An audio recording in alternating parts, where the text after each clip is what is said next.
কেন্দ্ৰীয় চৰকাৰৰ অভিলাষী আঁচনি দেশত ওলাব এতিয়া হাজাৰ হাজাৰ চাকৰি অসমৰ 30,000 নিবনুৱাই লাভ কৰিব চাকৰি 20,000 প্ৰত্যক্ষ আৰু 60,000 পৰোক্ষ চাকৰি মুকলি হ'ব দেশত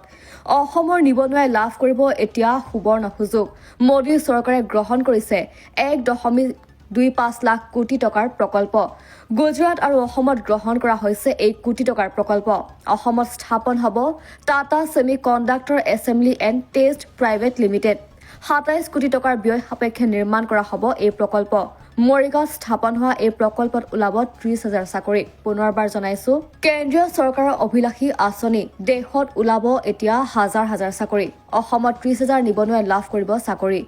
20,000 প্ৰত্যক্ষ আৰু 60,000 পৰোক্ষ চাকৰি মুকলি হ'ব দেশত অসমৰ নিবনুৱাই লাভ কৰিব এতিয়া সুবৰ্ণ সুযোগ মোদী চৰকাৰে গ্ৰহণ কৰিছে 1.25 লাখ কোটি টকাৰ প্ৰকল্প গুজৰাট আৰু অসমত গ্ৰহণ কৰা হৈছে এই কোটি টকাৰ প্ৰকল্প অসমত স্থাপন হ'ব Tata semiconductor assembly and test private limited 27 কোটি টকাৰ ব্যয় সাপেক্ষে নিৰ্মাণ কৰা হ'ব এই প্ৰকল্প মৰিগাঁৱত স্থাপন হোৱা এই প্ৰকল্পত ওলাব 30,000 চাকৰি